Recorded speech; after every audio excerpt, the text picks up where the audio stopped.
प्रणाम मेरे प्यारे दर्शकों। आज मैं फिर आप सबको नमस्कार। आज ज्योतिष का तीसरा भाग यानी तीसरा वीडियो प्रस्तुत कर रहा हूँ। जैसे कि मैंने आपसे कहा था कि मैं हमारे माननीय हमारे नरेंद्र मोदी जी जो कि हमारे प्रधानमंत्री हैं, उनके बारे में मैं विस्तृत चर्चा करूँगा और उनके जीवनी का पूरा एस्ट्रोलॉजिकल एनालिसिस करूँगा, जो आज मैं आप लोगों को सबको मैं शेयर करने जा रहा हूँ। तो मेरे जो ये शब्द होंगे कुछ अंग्रेजी के भी होंगे, कुछ हिंदी के होंगे, तो इस हिसाब से आप उसको सुनिएगा अच्छे से। तो इंग्लिश बोलूँगा वो ज़्यादा टफ नहीं है, ना समझ में आए, आपको थोड़ा ध्यान देना पड़ेगा, क्योंकि हमारे प्रधानमंत्री हैं, हमारे देश को आगे बढ़ा रहे हैं वो, और हमारा देश बहुत आगे बढ़ चुका है उनके नेतृत्व में। तो आगे में देखना है कि किस तरह से हमारे प्रधानमंत्री जी आगे और क्या क्या कार्य करने वाले हैं, तो उनके ऊपर मैं विस्तृत चर्चा करने जा रहा हूँ। Astrological analysis of Narendra Modi's birth chart कुंडली consistently highlights themes of powerful leadership, resilience and strategic communication। हम सभी जानते हैं कि अगर हम लीडरशिप की बात करें, रिसाइलेंस की बात करें और स्ट्रैटेजिक कम्युनिकेशन की बात करें तो उनका कोई तोड़ नहीं है। He is very powerful in all spheres.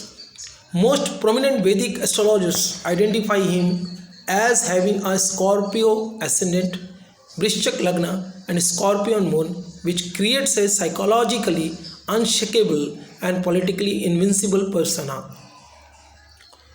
इसमें ये कहा जा रहा है कि मोदी जी जो हैं उनका वृश्चिक लग्न है और वृश्चिक राशि है। देखिए, वृश्चिक लग्न और वृश्चिक राशि कब होता है? जब हमारे लग्न में जो लग्न होता है, कुंडली का जो लग्न होता है, उसमें अगर चंद्र होता है तो जो लग्न होता है वही राशि हो जाती है। क्योंकि हमारे दो राशियाँ होती है, एक लग्न स्वामी होता है, लग्न कुंडली होता है, और एक होता है चंद्र कुंडली। तो अगर चंद्र लग्न में हो तो दोनों कुंडली बराबर होती है। तो उसी तरह से अगर हम नरेंद्र मोदी जी की कुंडली देखें तो वहाँ पर आप देखेंगे कि लग्न में मंगल और चंद्र दोनों विराजमान हैं, और उसमें 8 नंबर लिखा हुआ है, मतलब वृश्चिक लग्न भी है, और चूँकि चंद्र वहाँ अवस्थित है तो राशि भी आपकी वृश्चिक हुई। ऐसे लोग जो होते हैं साइकोलॉजिकली अनशेकेबल होते हैं। इनको आप साइकोलॉजिकली आप उनको हिला नहीं सकते, और ऐसे लोग राजनीति में मतलब अजय होते हैं, जिसे हम इनविंसिबल कहते हैं। And such type of person we can say as a persona, invincible persona, politically invincible persona, and he is psychologically unshakable। unshakable मतलब इसको आप शेक नहीं कर सकते, नहीं हिला नहीं सकते। core leadership traits via planetary placement। astrologers point to the specific planetary alignments that explain his rise and leadership style। यानी यहाँ पर एस्ट्रोलॉजर्स या हम लोग जब उनको देखते हैं, उनके प्लानिटरी प्लेसमेंट्स को देखते हैं, तो हमें ये पता चलता है कि उनके अंदर कौन सी ऐसी क्वालिटी है जिसके कारण से वो तीसरे बार भी प्रधानमंत्री चुन के आए हैं। सबसे पहला पॉइंट जो है फियरलेस डिसीजन है उनका मेकिंग।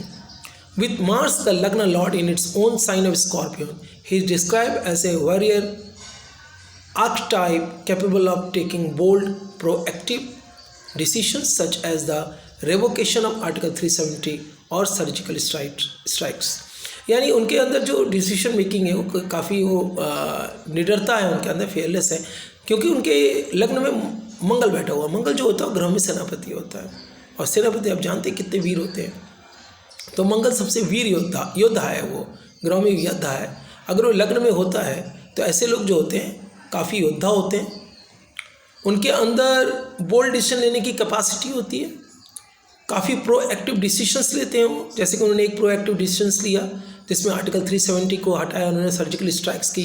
से this all are known as the revocation of article 370, जहाँ से 370 को उन्होंने मीन्स आपके जो हमारे कॉन्स्टिट्यूशन से उस पर से निकाला, और सर्जिकल स्ट्राइक भी की।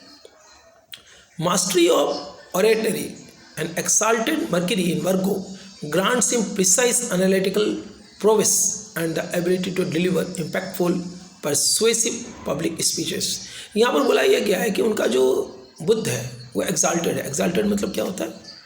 उनकी कुंडली से ये डिराइव हो रही है कि उनका जो बुद्ध है वो एक्साल्टेड है, और वर्गों में होता है एक्साल्टेड होता है। तो ये उनको प्रिसाइज और एनालिटिकल पावर देती है।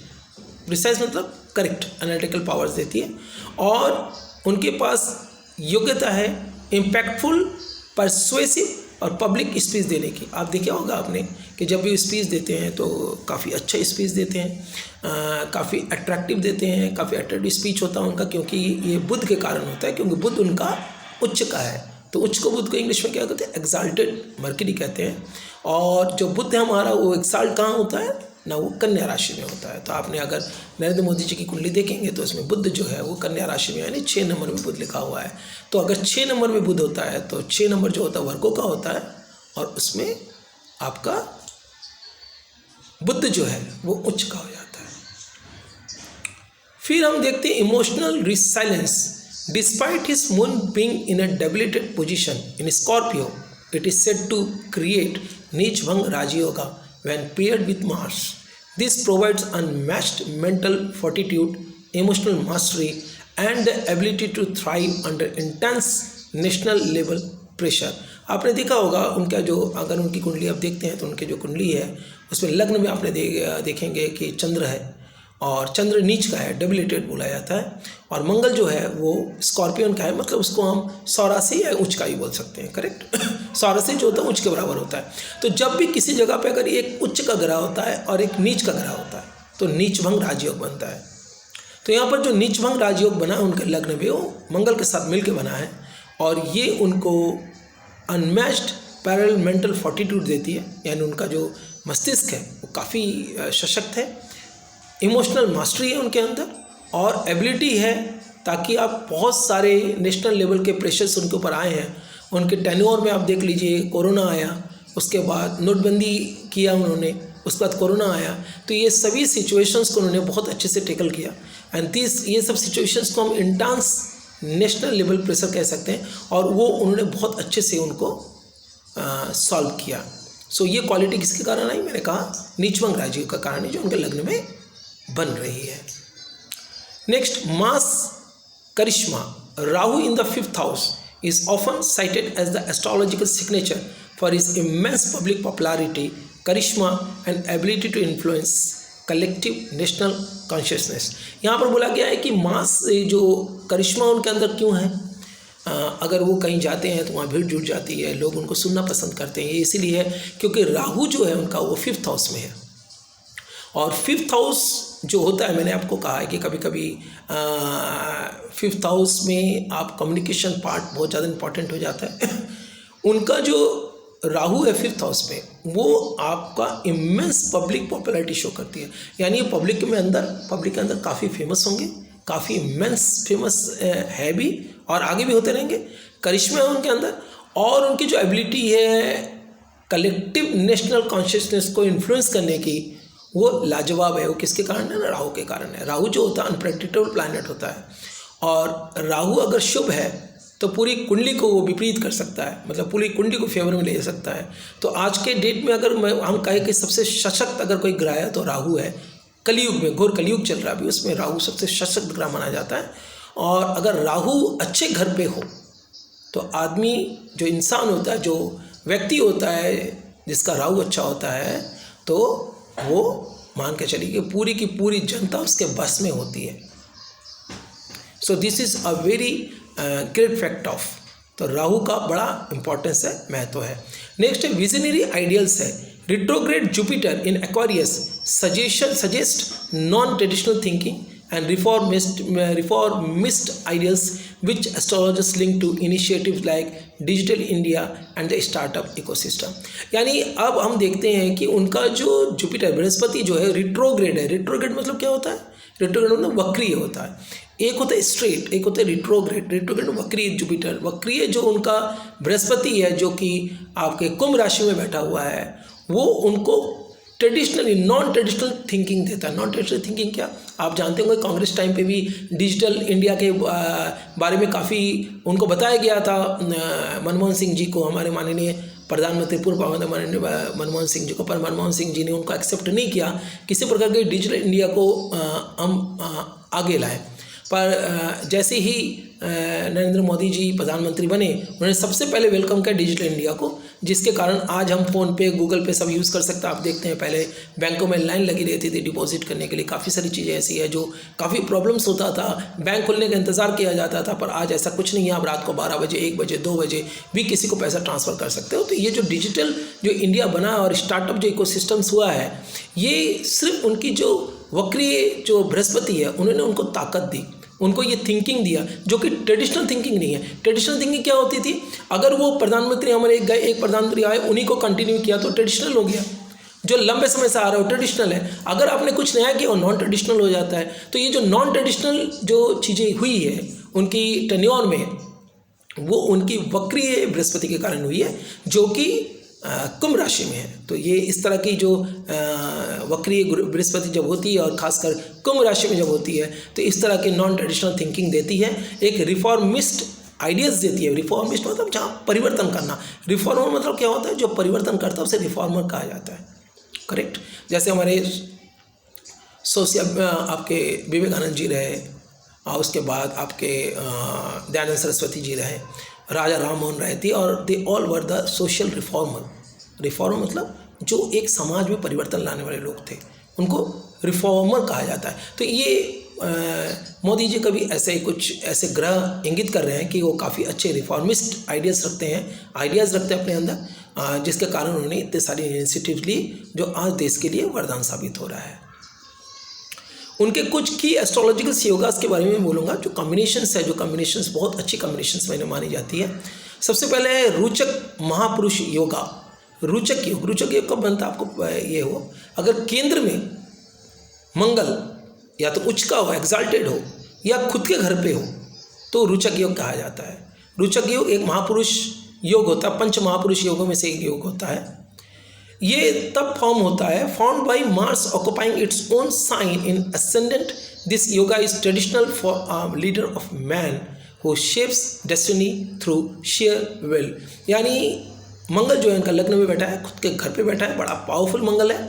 और इस तरह के जब एसेंडेंट जो लग्न होता है, अगर लग्न मंगल का हो जाता है, तो ऐसे लोग काफ़ी बड़े लीडर साबित होते हैं, काफ़ी पावरफुल होते हैं, और वो अपनी किस्मत को खुद बनाने वाले होते हैं। क्योंकि मंगल जो है उस ग्रहों में सेनापति है, बहुत पावरफुल होता है, बहुत साहस, अदम्य साहस होता है मंगल में। मंगल यानी योद्धा यानी अदम्य साहस का नमूना कहा जाता है उसे, अदम्य साहस इंगित करती है। तो अगर उनका लग्न में इस कारण से मंगल है तो काफ़ी इसी कारण से वो इतने बहादुर हैं, इतने साहसी हैं, इतने निर्भीकता के साथ भी कोई डिसीजन वो लेते हैं। फिर उनका गजकेसरी योग बन रहा है। गजकेसरी योग प्रेजेंट इन इस राशि chart, this combination of moon and Jupiter promises a great rise to power and a dignified position।